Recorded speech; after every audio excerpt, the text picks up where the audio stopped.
नमस्कार, स्वागत है आपका एक मुलाकात में। मैं हूं मनोज टिबड़ेवाल आकाश।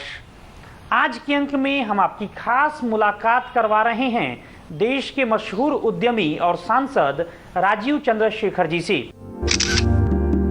फिक्की के अध्यक्ष रह चुके 45 वर्षीय राजीव चंद्रशेखर जी इस समय कर्नाटक से निर्दलीय सांसद हैं और इनकी गिनती देश के सर्वाधिक सक्रिय सांसदों में होती है।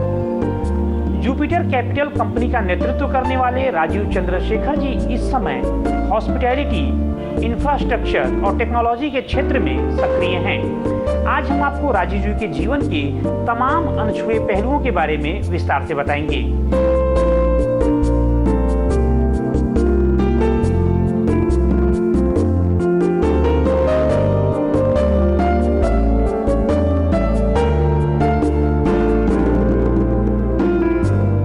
राजीव जी, आपका स्वागत है हमारी खास पड़ताल एक मुलाकात में। Thank you.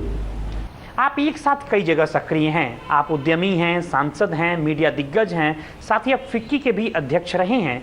कैसे एक साथ इतनी जगहों पर समय दे पाते हैं? नहीं, देखिए, मेरा आज के दिन प्रायोरिटी है मेरे पब्लिक लाइफ में, which is my political career. लेकिन मैं साथ साथ मैं एक इन्वेस्टर भी हूँ और मैं उद्योगपति नहीं हूँ, इन्वेस्टर हूँ। और मेरे इन्वेस्टमेंट्स हैं मीडिया में वगैरह और डिफरेंट सेक्टर्स में, हॉस्पिटैलिटी, इंफ्रास्ट्रक्चर वगैरह में। लेकिन मेरे जो लाइफ के एक दिन में 80-90% मेरे टाइम, मेरे कमिटमेंट, मेरे एनर्जी, मेरे पब्लिक लाइफ, मेरे पॉलिटिकल लाइफ, पब्लिक सर्विस पे फोकस है।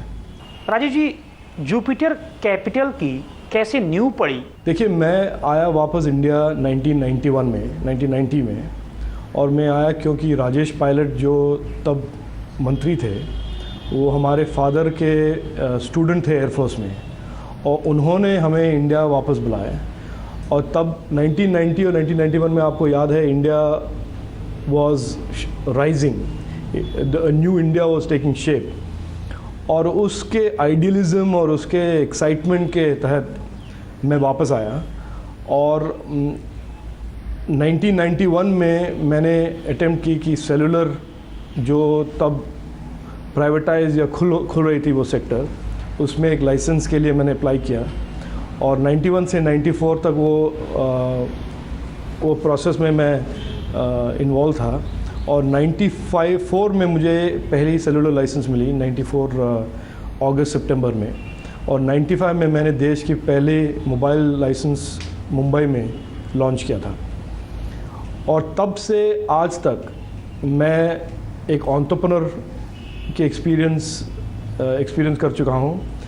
और 2005 में 10 साल टेलीकॉम के बाद मैं टेलीकॉम छोड़कर पब्लिक लाइफ ज्वाइन किया था। एंड 2005 में मैंने जुपिटर कैपिटल भी फॉर्म किया था। 12 साल तक आपने बीपीएल मोबाइल के माध्यम से देश के टेलीकॉम सेक्टर को एक मजबूती देने का काम किया। फिर क्यों ज़रूरत पड़ी इसे एसआर ग्रुप को बेचने की?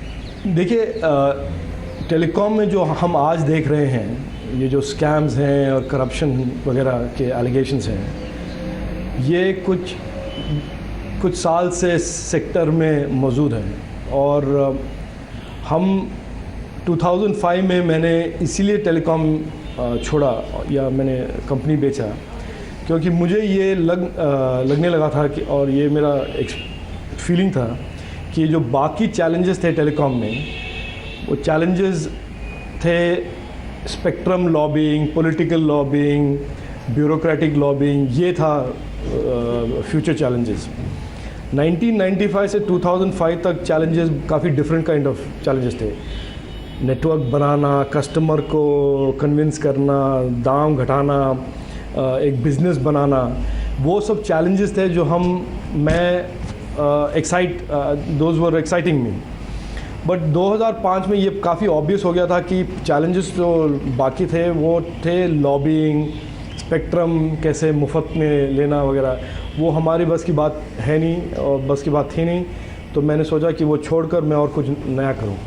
राजीव जी, आप काफ़ी सक्रिय रहे हैं देश के टेलीकॉम सेक्टर में। आजकल काफ़ी हो हल्ला मच रखा है 2G स्पेक्ट्रम मामले का। वाकई में ये मामला है क्या?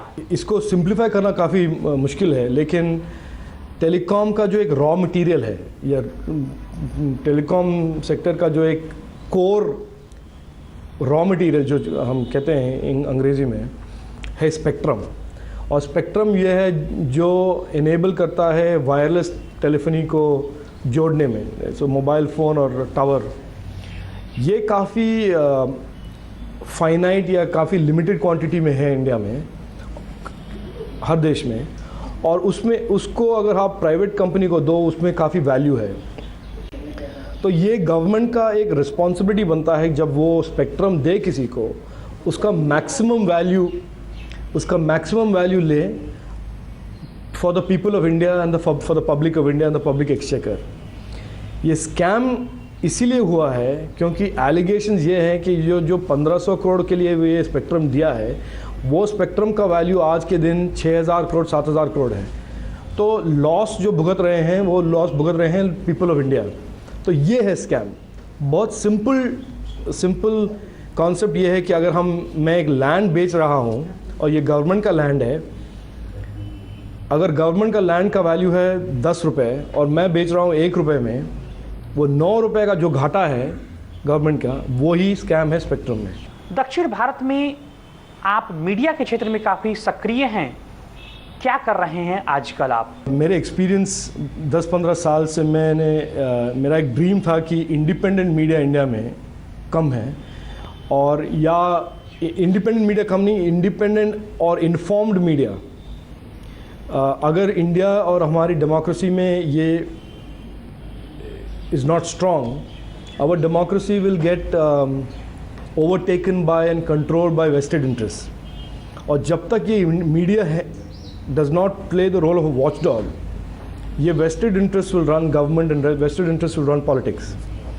तो इस विजन और इस ड्रीम के साथ मैंने 2 चैनल शुरू किए हैं, मलयालम और कन्नड़ में न्यूज़। एक कन्नड़ न्यूज़पेपर है हमारे, कन्नड़ा प्रभा, तीनों मार्केट लीडर्स हैं, और एक जॉइंट वेंचर है 4 लैंग्वेजेस में, तेलुगु, कन्नड़ा, मलयालम एंड तमिल, हम स्टार टीवी के साथ चलाते हैं, एंटरटेनमेंट।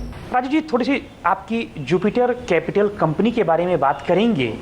किन किन क्षेत्रों में सक्रिय है आपकी यह कंपनी?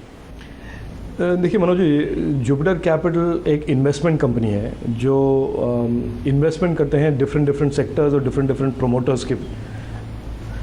और ये इसका एक बायलाइन है, इन टुडे वॉक्स टुमारो।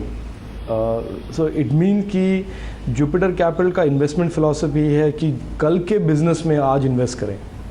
जो लोग आज मानते नहीं हैं कि बिज़नेस होगा या अपॉर्चुनिटी होगा या ये लोग सफल होंगे, हम उनको बैक करते हैं। तो इसमें हमने सेक्टर्स जो हमने चुना है, इंफ्रास्ट्रक्चर है, ट्रांसपोर्टेशन इंफ्रास्ट्रक्चर है, हॉस्पिटैलिटी है, मीडिया है, एंटरटेनमेंट है,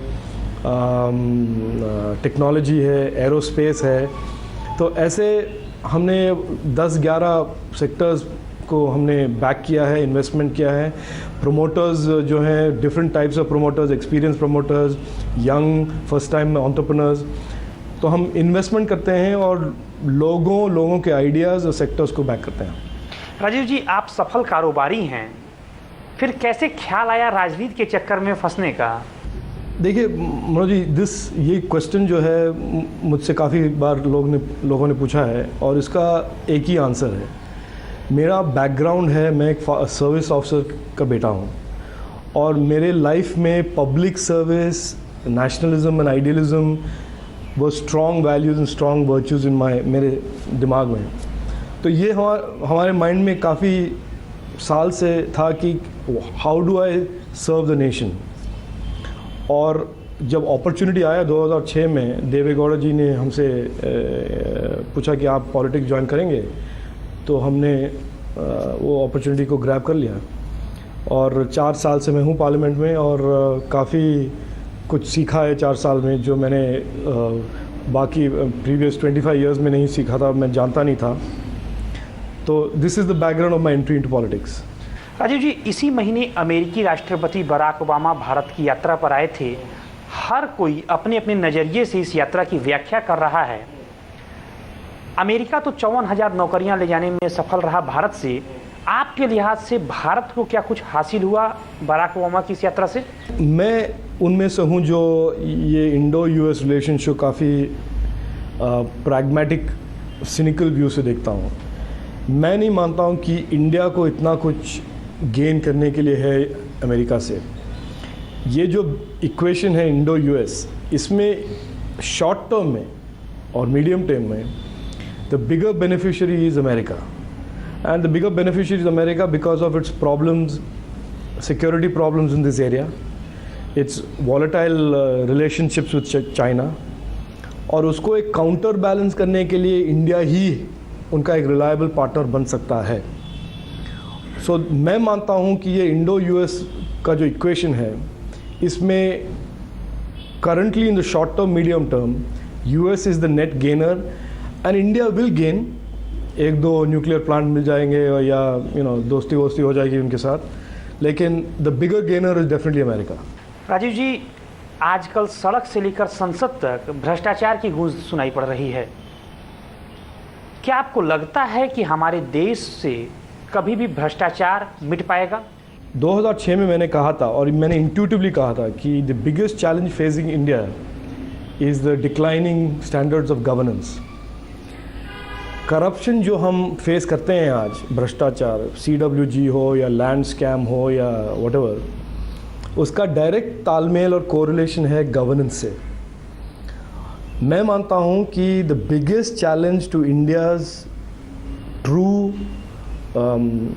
true potential in the future and what will determine the fate of millions of our children and future generations is corruption, governance which causes corruption, and the nexus between business interests, politics and bureaucracy।